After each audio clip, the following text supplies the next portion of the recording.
Donasi dakwah multimedia Nidaus Salam. Berikan donasi terbaik Anda untuk dakwah dan pendidikan Islam.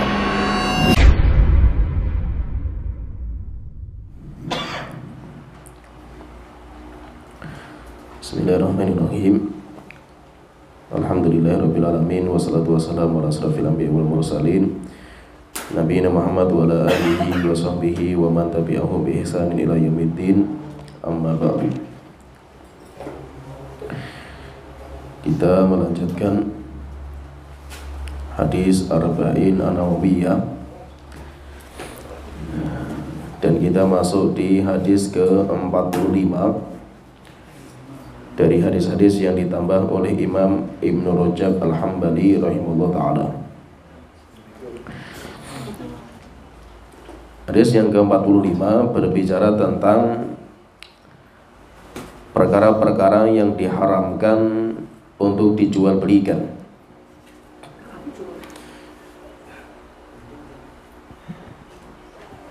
Imam Ibnu Rajab Al-Hambali rahimahullah ta'ala beliau berkata, An Jabirin radhiyallahu anhu annahu sami'a Nabiyya sallallahu alaihi wasallam amal fathi wa huwa bi Makkah yaqul. Dari Jabir radhiyallahu anhu bahwasanya beliau mendengar Rasulullah sallallahu alaihi wasallam ketika di tahun dibukanya kota Mekah, dinamakan dengan Fathu Mekah, namanya Al-Fath, yaitu ketika dibuka kota Mekah dan itu sudah terakhir. Wa huwa bi Makkah, dan Rasulullah waktu itu masih di Mekah. Yaqul, Rasulullah sallallahu alaihi wasallam beliau bersabda, Innallaha wa rasulahu harrama bai'al khamri wal maitati wal khinziri wal asnami. Sesungguhnya Allah dan Rasulnya mengharamkan jual beli khamr, wal maitah dan bangkai, wal khinzir dan babi, wal asnam dan patung. Faqila, kemudian Rasulullah ditanya, Ya Rasulullah, ara'aita syuhumal maitati? Wahai Rasulullah, bagaimana pendapat engkau tentang lemak bangkai? Yaitu diambil minyaknya, diambil lemaknya. Fa innahu yutla biha sufunu. Karena minyaknya itu dipakai untuk mengecat kapal, yaitu kapal dicat pakai minyak itu.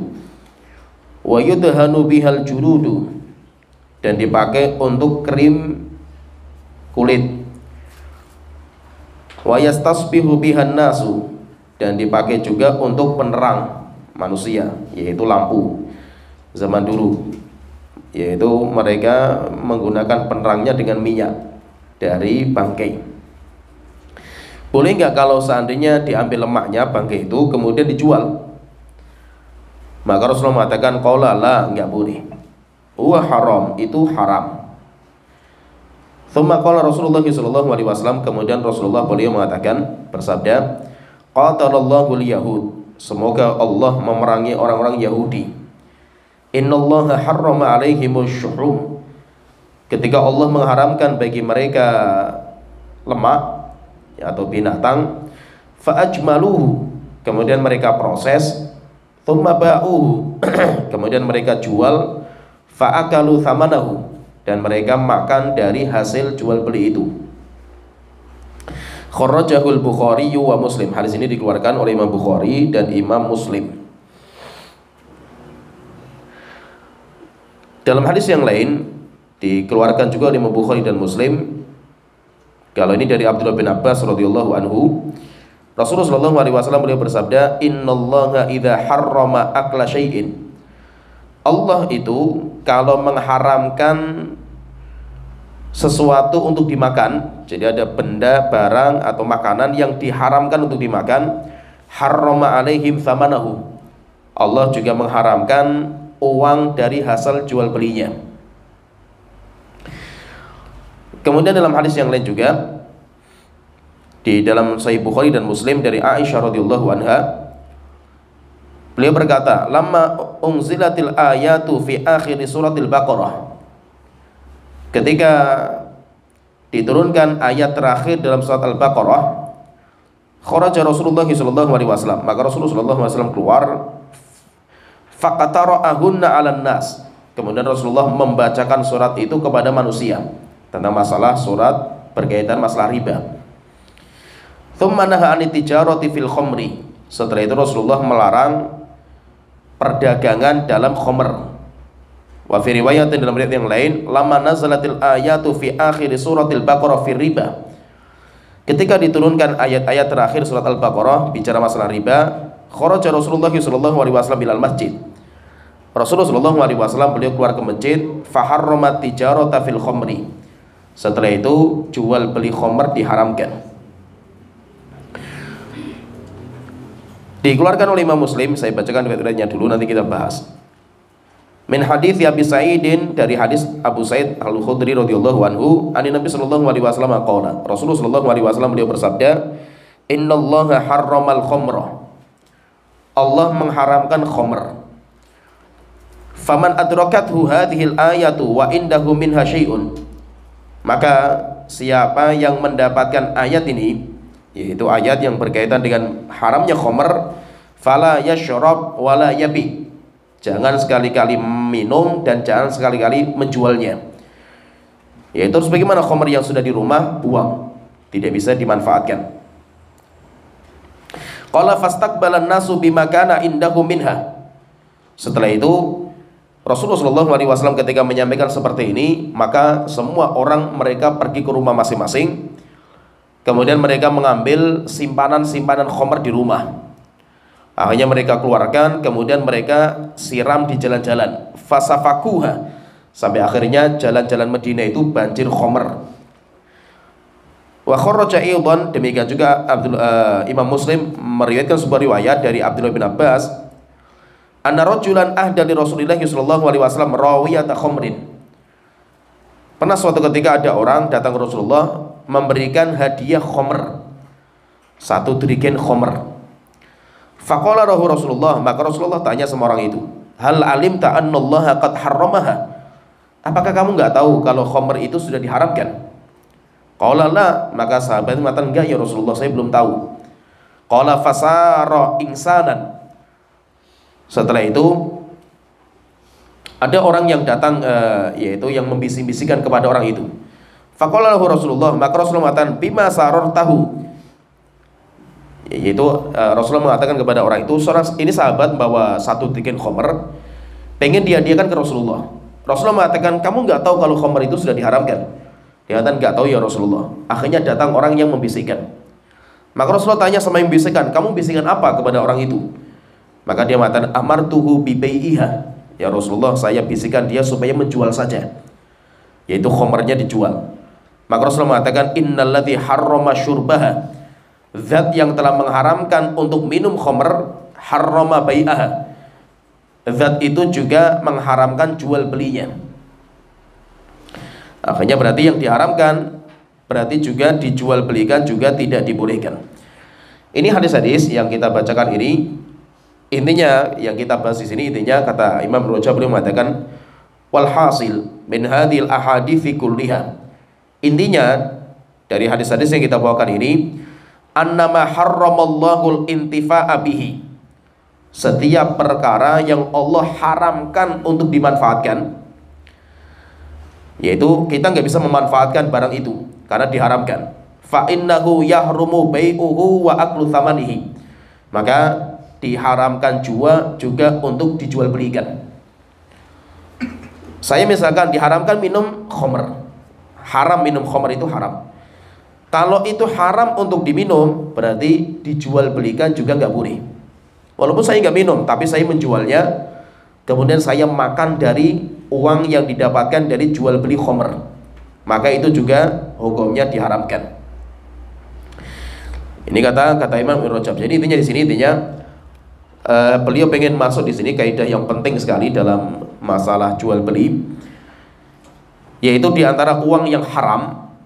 Di antara uang yang haram itu adalah uang hasil jual beli yang haram. Jadi walaupun haramnya itu zatnya haram, tapi walaupun kita itu nggak memakan barang itu. Tetapi kalau kita itu menjualnya dan kita memakan hasil dari uangnya, maka itu juga hukumnya diharamkan. Dalam hadis yang kita bahas di sini, yaitu dari Jabir radhiyallahu anhu, beliau menyebutkan bahwa Rasulullah SAW itu ketika Mekah ditaklukkan, itu berarti kan sudah di akhir hayatnya Rasulullah SAW. Rasulullah itu masih di Mekah, maka beliau menyebutkan bahwa Allah dan Rasul mengharamkan 4 perkara. Nanti dari 4 perkara ini nanti terbagi menjadi 2. Kita bagi nanti menjadi 2. Yang Allah haramkan itu khamr, kemudian bangkai, kemudian babi, kemudian asnam, patung. Jadi khamr, kemudian bangkai, kemudian babi, kemudian patung. Dari 4 perkara yang disebutkan sama Rasulullah itu nanti aslinya itu ada 2, yaitu kaidahnya itu nanti ada 2. Yang Allah haramkan itu nanti ada 2 macam. Jadi sesuatu yang Allah haramkan itu nanti terbagi menjadi 2. Yang pertama, diharamkan manfaatnya, yaitu benda yang masih utuh tapi manfaatnya diharamkan. Itu bendanya masih utuh, jadi pemanfaatannya saja yang diharamkan itu. Contohnya misalkan patung. Patung itu kan nggak haram, bendanya pun masih utuh, nggak dimanfaatkan bendanya itu. Tapi yang diharamkan itu apa? Yang diharamkan itu ritual orang bikin patung untuk disembah. Berarti yang diharamkan kan kesyirikannya kan gitu. Bukan patungnya yang haram, patungnya nggak haram gitu. Patungnya kan nggak haram, tapi orang membuat patung untuk disembah tujuannya kan itu. Nah, sehingga ini berarti barang haram. Tapi haram bukan lidzatihi. Ya, paham ya, ini bisa dipahami ya. Jadi haramnya itu bukan karena zatnya, tapi karena pemakaiannya. Itu haram karena pemakaiannya. Terus bagaimana menjual beli seperti ini? Maka nanti dilihat. Jika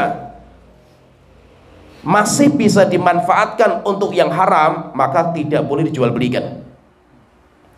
Tapi kalau bisa dipudar manfaatnya tadi itu, tujuannya itu bisa dihilangkan, maka setelah itu bisa dijual belikan. Contohnya misalkan gini, patung terbuat dari emas, ini hukumnya haram. Berarti jual beli patung di mana nanti takut masih ada orang yang menyembahnya itu, maka hukumnya haram. Tapi haramnya itu bukan emasnya, ya paham ya? Haramnya itu karena ini dibikin untuk disembah gitu. Pemanfaatannya masih haramnya itu. Maka kalau tujuan pemanfaat bisa dihilangkan dengan cara apa? Emasnya itu dibakar, ya, sampai menjadi emas batangan. Berarti kan bentuk patungnya sudah nggak ada itu. Maka berarti sudah boleh dijual belikan. Kenapa? Karena pemanfaatan untuk disembah sudah nggak bisa, nggak ada lagi. Ya, berarti apa? Berarti ini yang diharamkan bukan zatnya nggak haram. Dan orang yang menjalankan keharaman itu bukan menjalankan zatnya, tapi pemanfaatannya yang haram. Contohnya lagi misalkan celana jeans yang dipakai untuk perempuan. Di Indonesia misalkan dipakai untuk perempuan. Celana jin itu nggak haram secara zatnya. Ya, secara zatnya kan nggak haram. Yang haram itu apa? Pemakaiannya ketika dipakai untuk wanita itu keluar, maka itu berubah menjadi haram. Maka ketika pemakaiannya itu dirubah, misalkan ini dijual belikan tapi untuk pemakaian dalam, maka hukumnya apa? Hukumnya berubah menjadi boleh gitu. Kenapa? Karena yang diharamkan bukan zatnya, tapi yang diharamkan itu adalah pemakaiannya. Bisa dipahami ya? Paham ya? Ini contoh lagi misalkan buku-buku yang mengandung kesyirikan atau buku-buku yang mengandung gambar-gambar porno, bisa nggak dijual belikan? Nggak bisa, karena nanti orang masih bisa memanfaatkan kan itu. Terus bagaimana caranya? Caranya buku itu dimasukkan dilebur lagi, diganti jadi kertas yang lain. Setelah itu gambarnya hilang, tulisannya hilang, maka setelah itu boleh dijual belikan. Yang paham ya, masih di sini itu intinya sesuatu yang haram itu ada 2 macam. Yang pertama haram karena pemanfaatannya.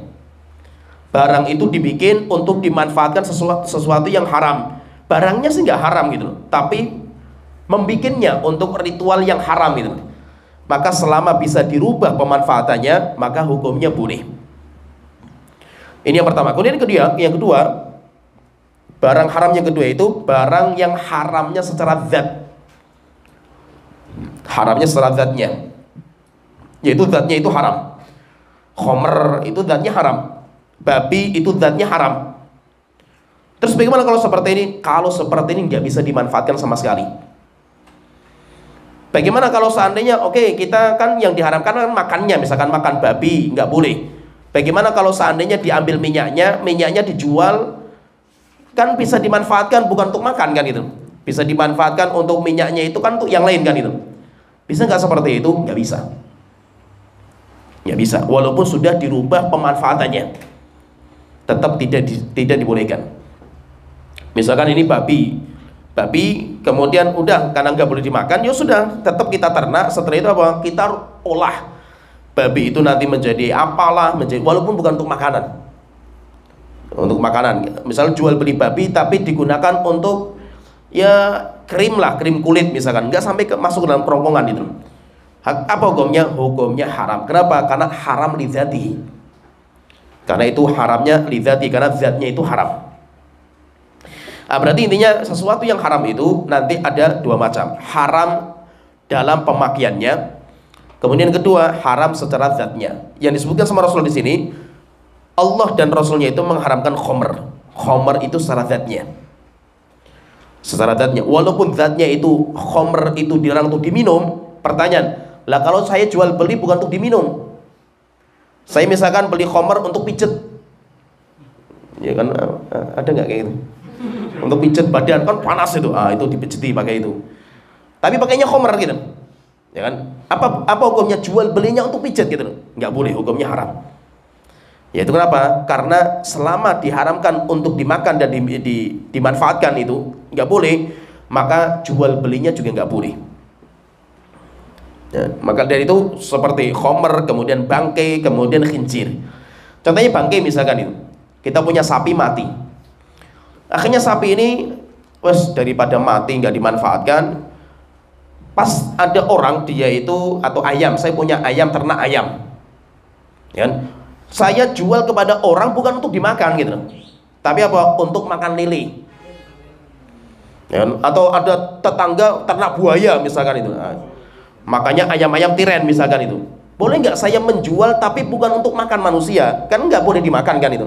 Tapi kalau untuk yang lain boleh nggak itu? Nggak boleh, karena haramnya serat zat. Ya paham? Haramnya serat zat, nggak boleh. Kenapa? Karena zatnya itu haram gitu. Sehingga walaupun pemanfaatannya bukan untuk makan minum, tetap nggak boleh.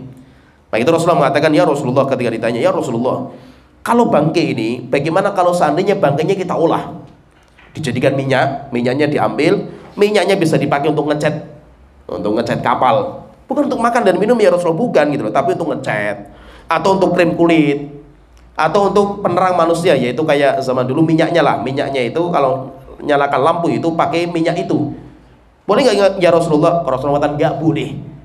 Kenapa? Karena itu haram. Haramnya maksudnya haram li dzatihi, haram secara zatnya. Berarti maksudnya di sini, pahami di sini, sesuatu yang diharamkan ini berkaitan masalah jual belinya. Sesuatu yang Allah haramkan, maka pengharamannya itu ada dua. Ada pengharaman secara zat, maka walaupun dipindah pemanfaatannya dalam jual belinya itu kepada manfaat yang bukan berkaitan masalah makan dan minum, tetap hukumnya nggak boleh.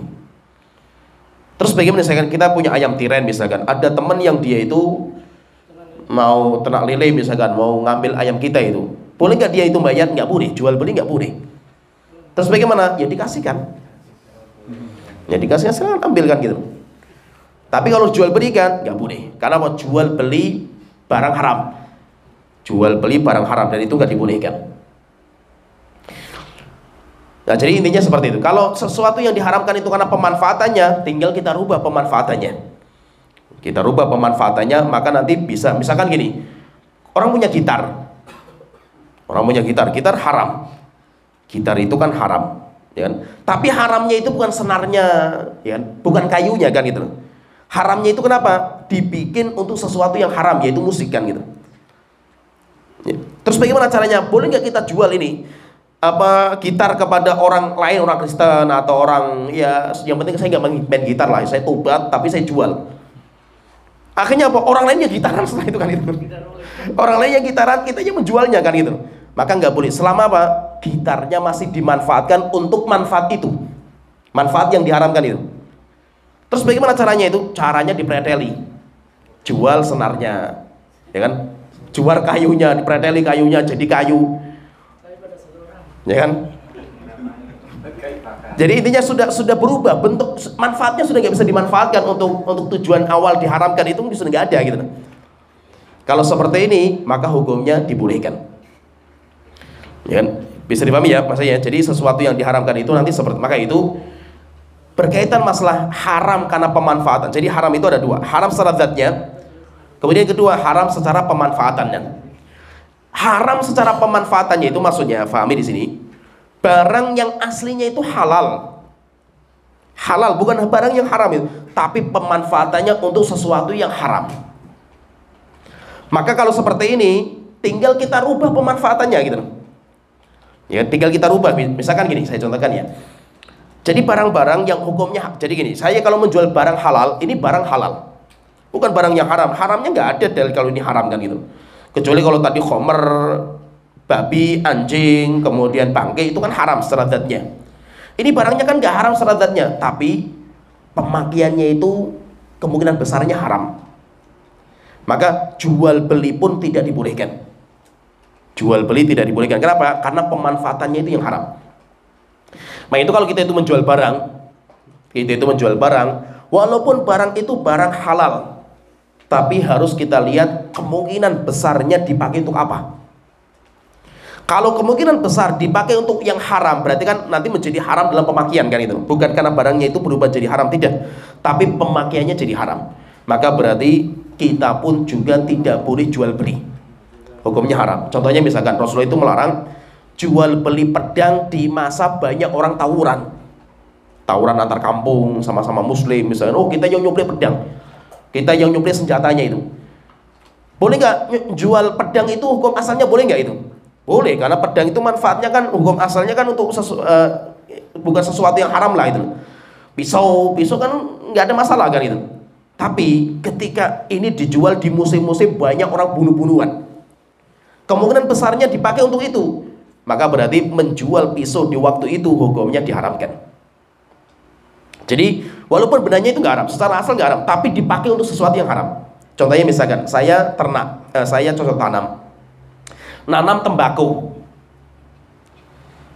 boleh nggak?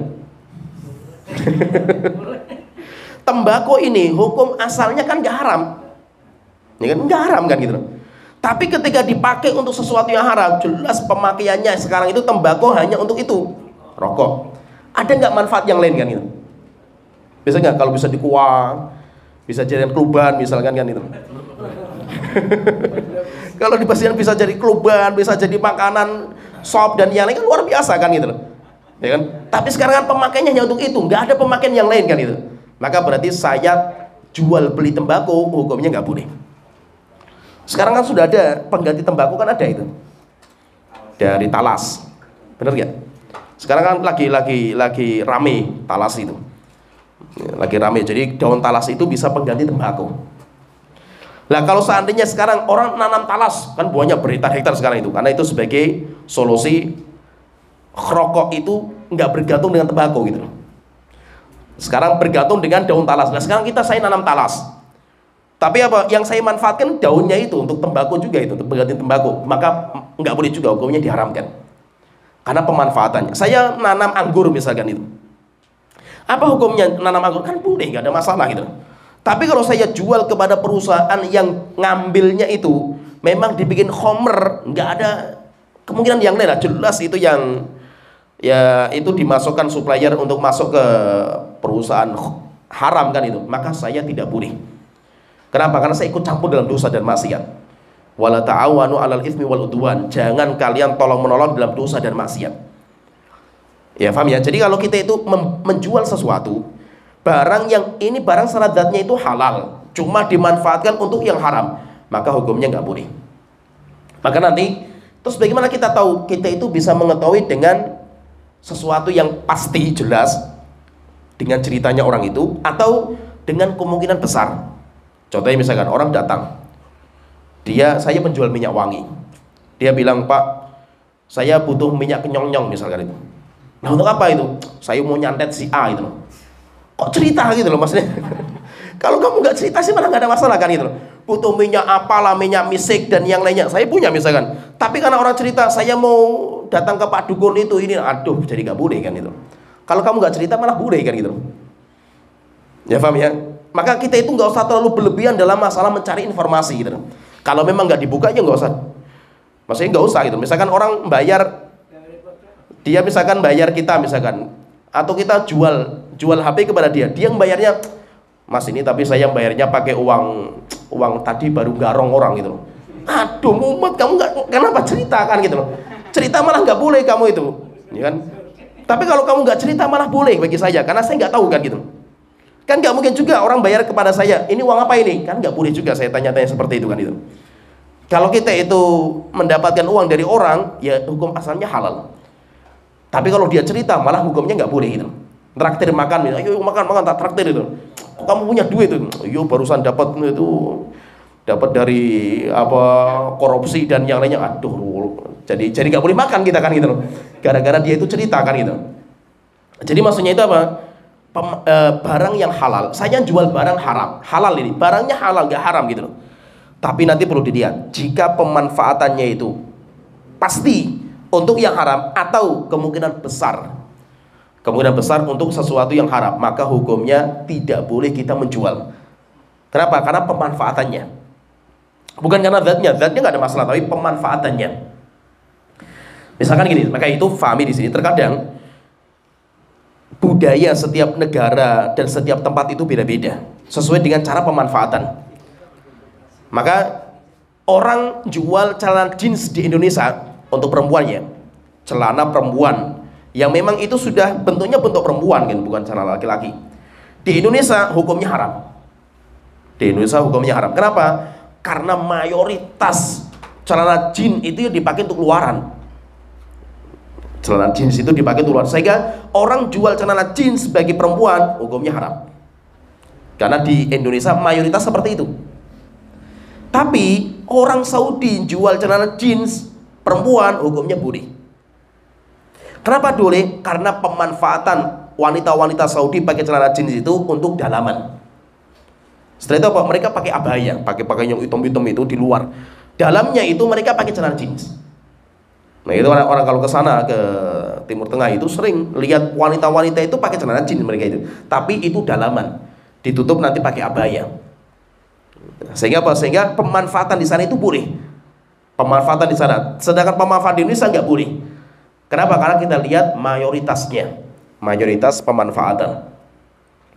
Sehingga kalau kita itu menjual apa saja, selama itu pemanfaatan kemungkinan haram, maka berarti nggak dibolehkan, hukumnya diharamkan. Apalagi kalau sudah jelas ini pasti dimanfaatkan untuk yang haram, nggak ada pilihan yang lain itu. Seperti tadi tembakau, nggak ada pilihan yang lain, maka itu jelas tidak dibolehkan. Atau pemanfaatan bisa halal bisa haram, tapi ada tapinya itu. Tapi lihat aura mukanya orang ini, kelihatannya ini nggak baik ini itu. Orang datang dia punya apotek, datang orang rambut jegrak beli bodrek 10 pak itu, ini apa ini kayak gini kan itu. Mau buat apa ini kan itu? Muka-mukanya muka kayak gini kan itu loh. Nah, kalau seperti ini bahaya ini buat oplosan nanti kan gitu loh. Nah jadi kita bisa melihat dari aura muka itu kelihatan ini siapa ini kan itu. Kemungkinan untuk apa? Kemungkinan besarnya itu untuk apa itu? Sehingga walaupun bodrek itu boleh, walaupun obat-obat keras itu boleh gitu loh. Tapi mukanya orang seperti ini kemungkinan besarnya untuk dosa dan maksiat. Nah, akhirnya apa? Akhirnya saya menjual barang itu hukumnya nggak boleh. Kenapa? Karena ada kemungkinan gitu, ada kemungkinan besarnya itu apa itu. Maka itu intinya berarti apa? Berarti kalau memang barang itu hukum asalnya itu halal, sedangkan pemanfaatannya nggak dibolehkan, maka tinggal kita rubah saja. Kita rubah pemanfaatannya. Maka berarti seperti barang-barang yang haram, tapi bukan haram saladatnya, pemanfaatannya. Seperti tadi patung, kemudian juga alat musik, kemudian gambar-gambar, itu nggak boleh. Misalkan gini, saya contohkan misalkan, apa hukum menjual gambar? Apa hukum menjual gambar? Jika memang, saya katakan, jika memang gambar itu sebagai tujuan, memang gambar itu dipajang gitu, saya menjual gambar itu dipajang itu, maka jual belinya haram. Kenapa? Pemakaiannya tidak mungkin selain itu gitu.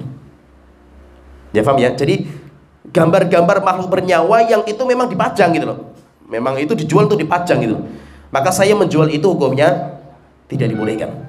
Karena itu sebagai tujuan asal. Tapi kalau saya menjual barang itu ada gambar tapi bukan tujuan, gambar itu nggak tujuan tapi mesti nempel gambar itu, apalagi zaman sekarang itu orang beli sabun ada gambarnya, ya kan? Duit saja ada gambarnya itu, terus gimana kan itu? Duit ada gambarnya, sabun ada gambarnya, beli majalah HP ada gambarnya juga, semuanya ada gambarnya itu. Terus bagaimana kita jual seperti ini, boleh nggak itu? Maka nanti kata para ulama mengatakan, jika gambar itu bukan asal, yaitu dicantumkan itu bukan untuk asalnya itu bukan, tapi itu sebagai penyerta saja, sebagai ya intinya pemoles saja lah itu, supaya majalahnya itu kelihatan baik, bagus gara-gara ada gambarnya. Tapi orang beli bukan untuk gambarnya gitu. Karena saya tidak mungkin beli sabun karena gambarnya lebih cantik daripada yang itu kan, enggak kan itu.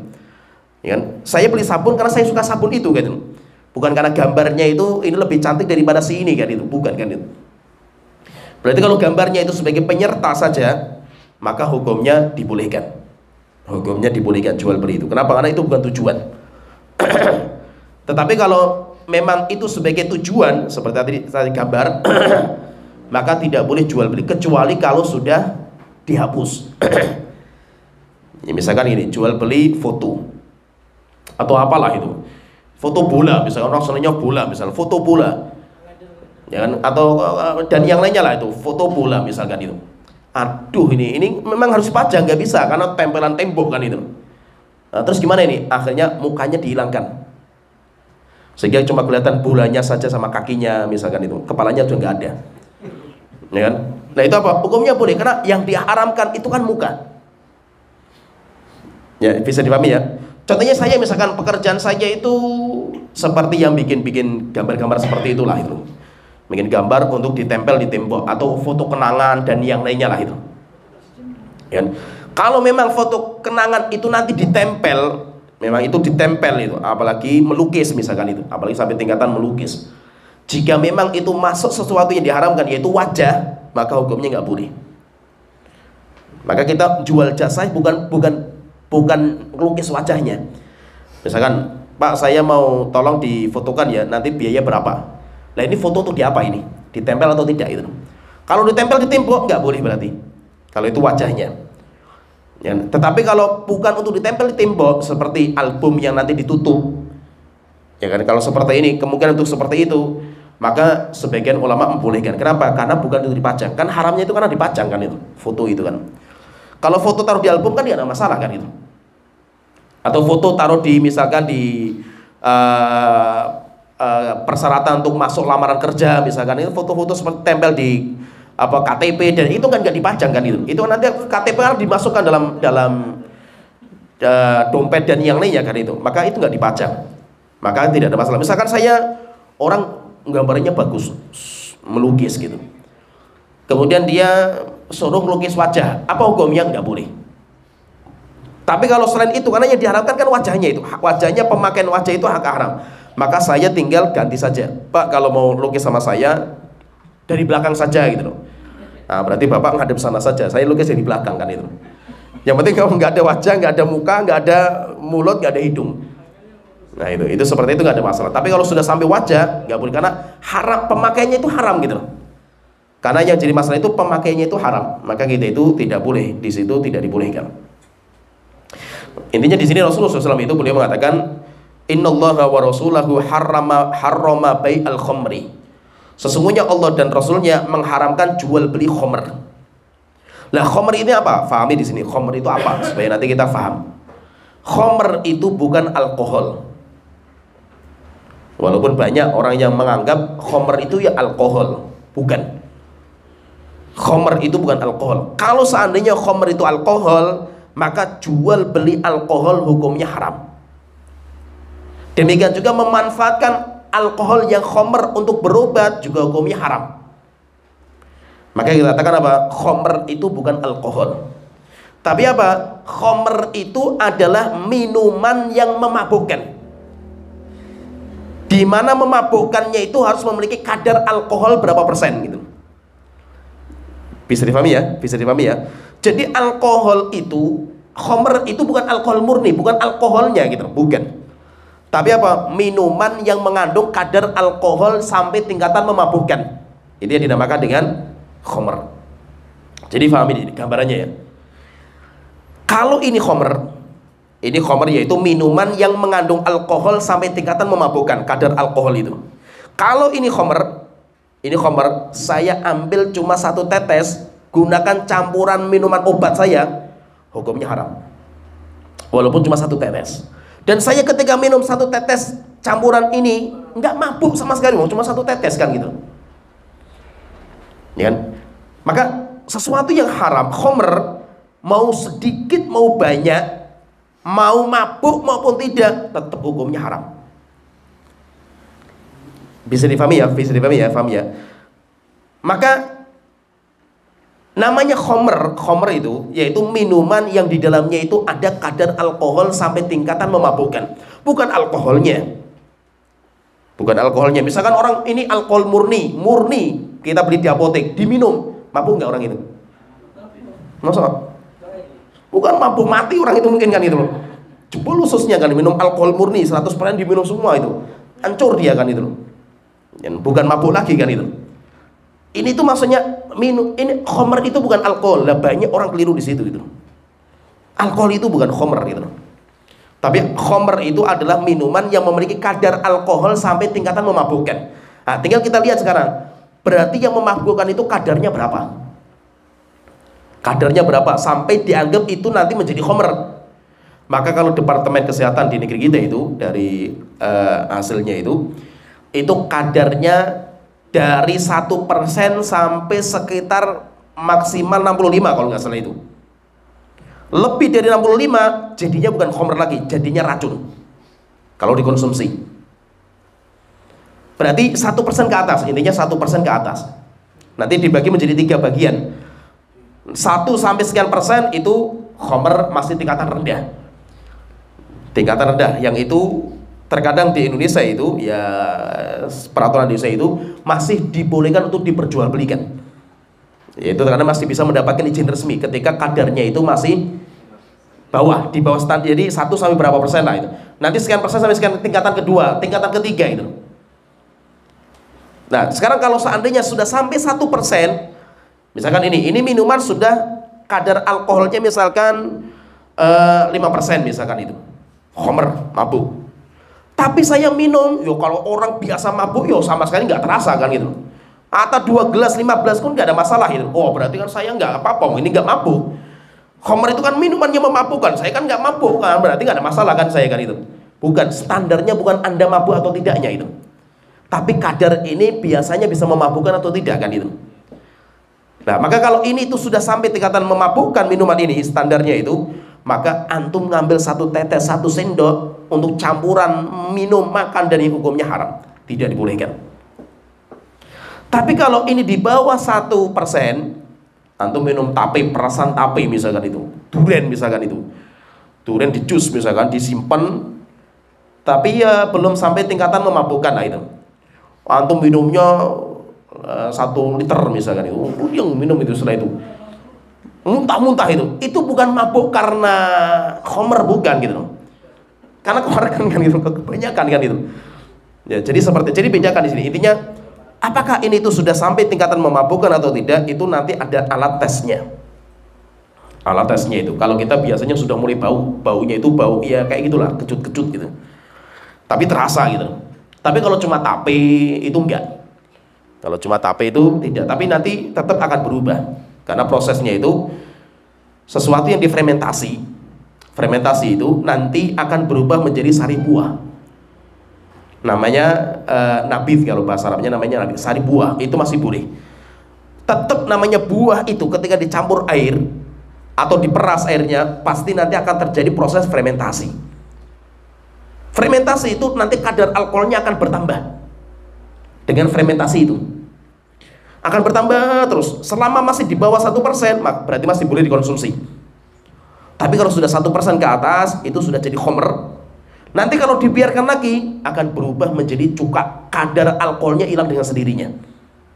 Akhirnya nanti berubah menjadi cuka. Maka cuka yang asli itu yang memang itu yang manual, cuka itu harus melalui proses khamr. Tidak bisa tidak. Jadi untuk sampai ke cuka itu harus melewati khamr dulu. Khamr dibiarkan nanti berubah menjadi cuka. Dan Rasulullah itu mengatakan makanan yang paling saya senangi lauk itu cuka. Tapi itu sudah tidak memabukkan lagi. Kenapa? Karena kadar fermentasinya sudah hilang. Dan itu apa? Itu dengan alam itu akan berjalan seperti itu. Alam itu nanti akan merubah sendiri gitu. Biasanya nanti kalau sudah ya itu terasa lah antum itu nanti misalkan ngejus. Coba antum ngejus apa misalkan ya. Antum taruh di sebuah tempat. Tutup misalkan ya. Antum biarkan sehari, 2 hari, 3 hari. Setelah itu coba dibuka, bisa kayak meledak gitu, jedier gitu. Karena saya juga pernah kayak gitu. Ngejus buah jambu, lupa tak taruh di botol, lupa nggak tak masukkan kulkas gitu. Baru ingat, Masya Allah itu sudah sehari 2 hari kan itu. Dibuka meledak sampai ke atas gitu. Jadi sampai gasnya itu sampai ke atas kan gitu.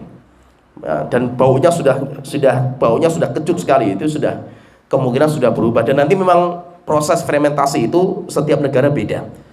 Kadar panasnya sebuah negara, dinginnya itu nanti akan membedakan semua. Kalau negaranya panas itu lebih cepat fermentasinya itu. Jadi maksudnya itu apa? Alkohol itu bukan khamr. Alkohol itu bukan khamr.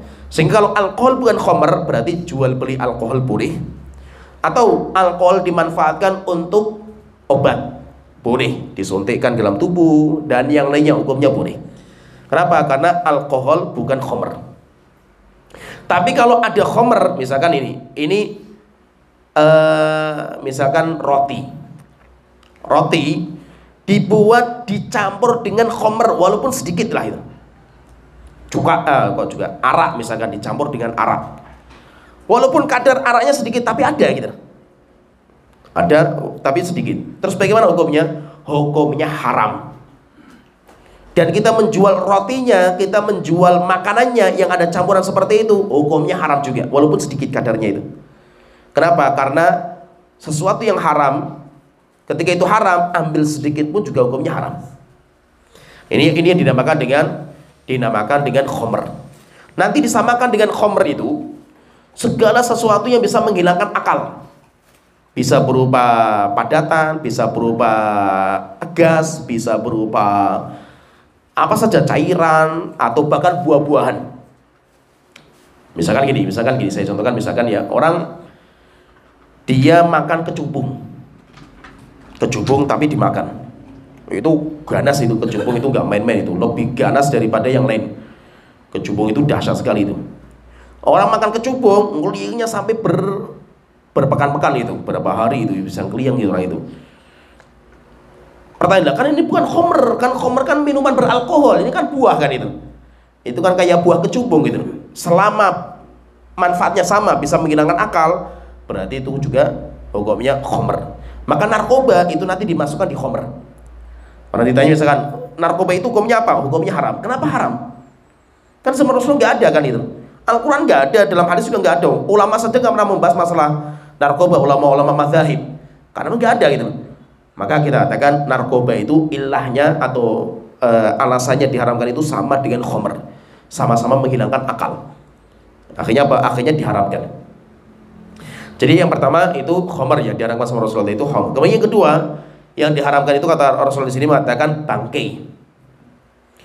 Bangkai itu apa? Binatang yang mati tanpa disembelih dengan cara yang syar'i. Maka kalau binatang itu mati tanpa disembelih dengan cara yang syar'i, maka tidak bisa dimanfaatkan, tidak bisa dijual belikan.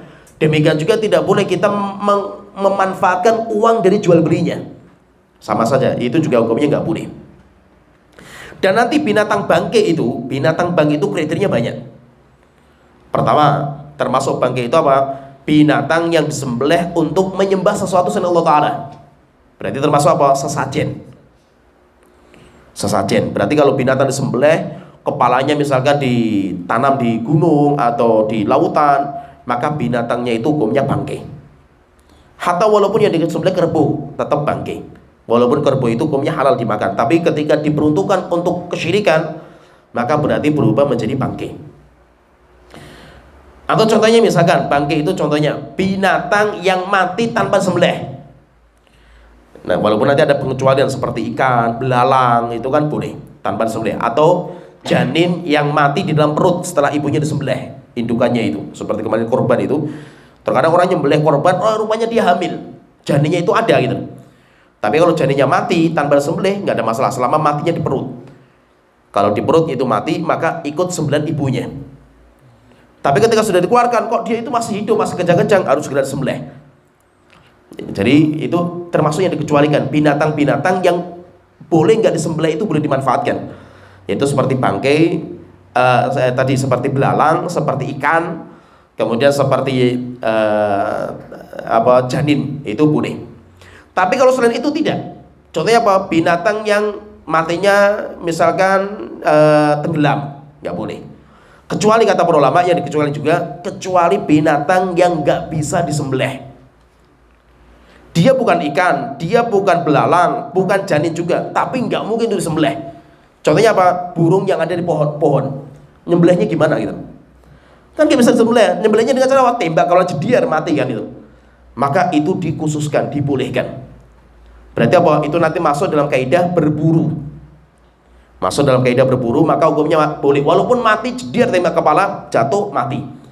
Itu hukumnya boleh. Atau berburu dengan anjing buruan. Kita punya anjing buruan, dilepas, bismillah, anjingnya ngejar kelinci, kelincinya ditangkap mati, dibawa kepada tuannya, boleh. Selama itu anjing buruan. Anjing buruan itu apa? Anjing yang sudah dilatih untuk berburu. Kalau anjingnya itu masih belum terlatih, nggak boleh. Bedanya apa nanti antara anjing terlatih dan yang anjing buruan dan yang belum terlatih jadi buruan? Kalau dia memangsa untuk tuannya, maka itu namanya anjing yang sudah terlatih. Tapi kalau dia itu memangsa dan dia mengambil sedikit dari dagingnya itu dimakan sebelum diberikan kepada tuannya, maka itu hukumnya bangkai, karena dia belum menjadi anjing buruan. Jadi yang binatang yang mati tanpa disembelih. Pertanyaan, lah kalau ini matinya sembelih atau tidak gitu? Seperti kemarin sempat viral itu kan, sapi disembelih, belum sempat selesai mati loncat masuk ke kali, aduh keluar mati. Ini matinya kenapa kan gitu? Nah ini masih meragukan ini, matinya entah karena disembelih atau karena tenggelamnya itu. Terus bagaimana kalau seperti ini? Maka ini binatang haram. Kalau kita nggak yakin ini matinya dengan apa, kita tembak burung, jediar tembak, jatuh ke air. Ini matinya dengan apa? Matinya karena ketembaknya atau matinya karena tenggelamnya itu? Kan kita nggak tahu itu. Nah kalau seperti ini hukumnya apa? Hukumnya nggak boleh dimakan, karena kita masih meragukan. Sampai jelas kalau itu matinya itu karena ketembak, matinya itu karena kesembelih. Nah, jadi ini masuk juga dalam kriteria bangkai. Atau termasuk bangkai itu apa? Binatang yang disembelih sama orang non muslim, orang muslim selain non muslim dan selain ahlul kitab. Misalnya binatang, kalau binatangnya disembelih sama orang muslim, orang Kristen, orang Yahudi boleh. Tapi kalau yang menyembelih itu non muslim dan non ahlul kitab, hukumnya bangkai. Hukumnya bangkai. Misalkan orang Hindu, orang Buddha, Konghucu, orang ateis nyembelih, maka jadinya bangkai. Walaupun disembelih bilangnya, walaupun disembelih, tapi dia itu orang non muslim dan dia itu orang non ahlul kitab. Sehingga nanti kalau bicara tentang masalah daging, bagaimana hukum makan daging impor yang datang ke Indonesia itu sudah jadi kemasan daging-daging itu yang kita beli di mal-mal itu. Terkadang kan kemasan itu banyak dari negara-negara luar. Itu kemasan-kemasan seperti itu. Bagaimana hukumnya itu? Maka nanti dilihat. Jika itu datang dari negara mayoritas muslim atau mayoritasnya itu ahlul kitab, Yahudi atau Nasrani, maka hukumnya boleh. Walaupun kita nggak tahu cara nyembelihnya kayak apa, tapi hukum asalnya boleh. Tapi kalau itu dagingnya itu dari mayoritas negaranya itu musyrik itu selain Kristen, Yahudi, Nasrani, maka hukumnya nggak boleh dimakan. Itu nanti dimasukkan dalam bangkai juga, dimasukkan dalam kaidah bangkai. Jadi itu namanya bangkai. Kemudian yang ketiga, Rasulullah mengharamkan itu khinzir, babi. Rasulullah mengharamkan babi. Jadi nanti binatang-binatang ini, misalkan maitah, bangkai, kalau kita jual maitahnya, ini bangkainya dijual, itu tidak dibolehkan. Kecuali ada beberapa anggota tubuh yang bisa dimanfaatkan. Kalau itu disendirikan, maka boleh dijual. Contohnya misalkan bangkai sapi mati. Ada sapi mati, kemudian kan nggak bisa dimanfaatkan kan. Kalau dijual sapinya, walaupun dengan harga murah lah itu, satu sapi harganya cuma 1 juta. Boleh nggak? Nggak boleh, karena ini bangkai. Tapi kalau saya kulitnya itu saya sama itu sampai ya sudah selesai samanya itu, kemudian samanya saya jual, maka itu hukumnya boleh. Kenapa? Karena yang dibolehkan itu hanya kulitnya. Atau contohnya misalkan ada kambing mati, kambing domba, bulunya banyak, bulunya saya ambil, kemudian saya jual bulunya, maka itu hukumnya gak ada masalah. Tapi kalau saya jual bangkainya yang masih ada bangkainya di situ, maka hukumnya tidak dibolehkan. Babi hukumnya haram, maka jual beli babi nggak boleh. Pertanyaan lagi, terus bagaimana menjual bulunya babi?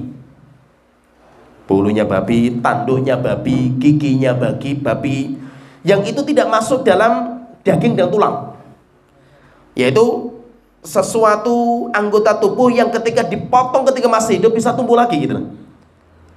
Ya paham ya? Jadi seperti rambut, bulu, kemudian juga tanduk, seperti kuku, seperti gigi, itu termasuk yang diharamkan atau tidak itu? Maka itu menjadi khilaf panjang di antara para ulama. Khilafnya panjang sekali itu. Karena nanti masalahnya juga masalah pemanfaatan. Kalau dalam mazhab itu nggak boleh.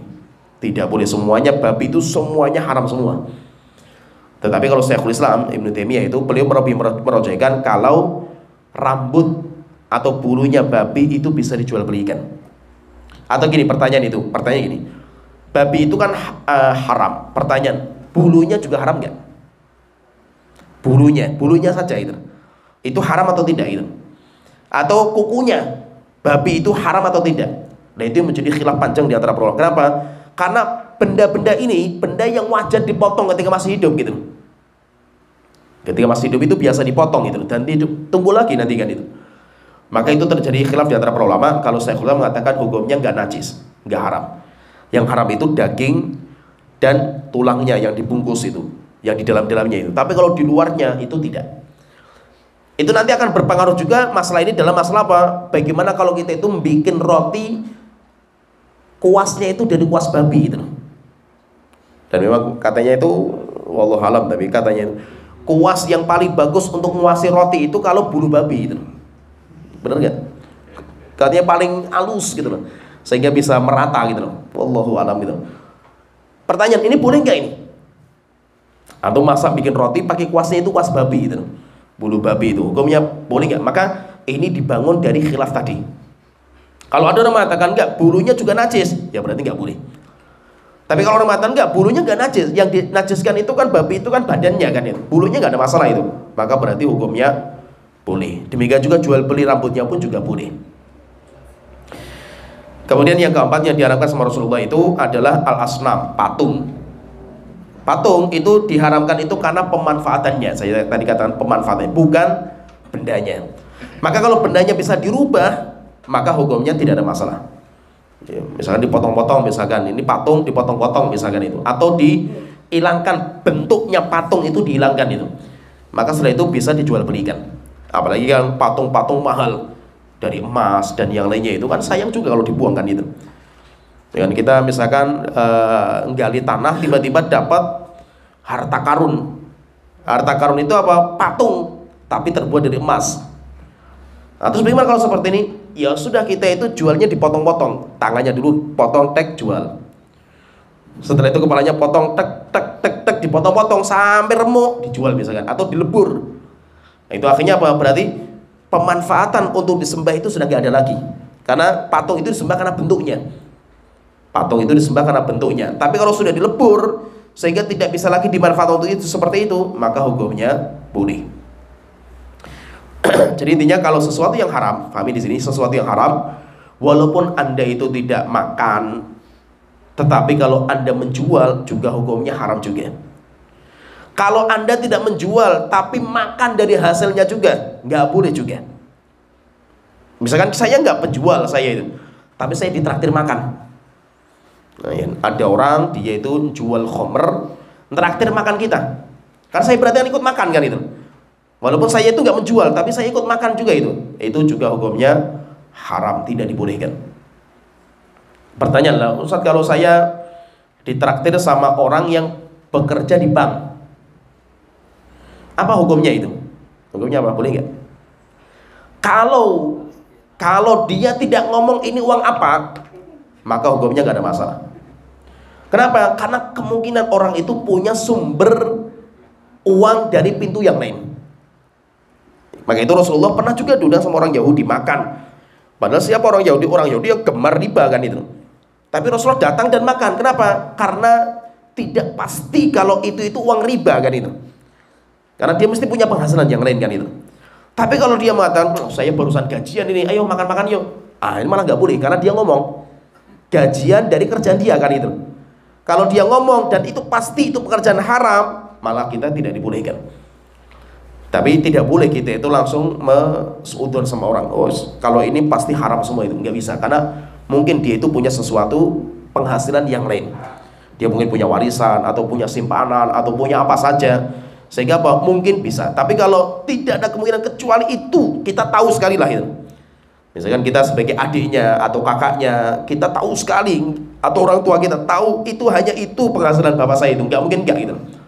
Nah kalau seperti ini hukumnya tidak boleh. Kita makan dari harta tidak boleh, kecuali dengan sekedar apa yang darurat bagi kita lah. Kalau kita nggak bisa kerja, itu baru dibolehkan. Tapi kalau kita tahu itu haram semua, nggak ada yang lain, maka kita tidak dibolehkan. Ya, sebenarnya sini pembahasan kita berkaitan dengan perkara yang haram dikonsumsi, dimanfaatkan. Demikian juga tidak boleh juga untuk dijual belikan. Kemudian kita makan uangnya, walaupun kita nggak makan barangnya, tidak memanfaatkan barangnya, tapi kita memanfaatkan uangnya, itu juga hukumnya diharamkan. Ya, sebenarnya sini wa akhiru da'wana alhamdulillahirabbil alamin sallallahu alaihi wa alihi wasallam ajmain.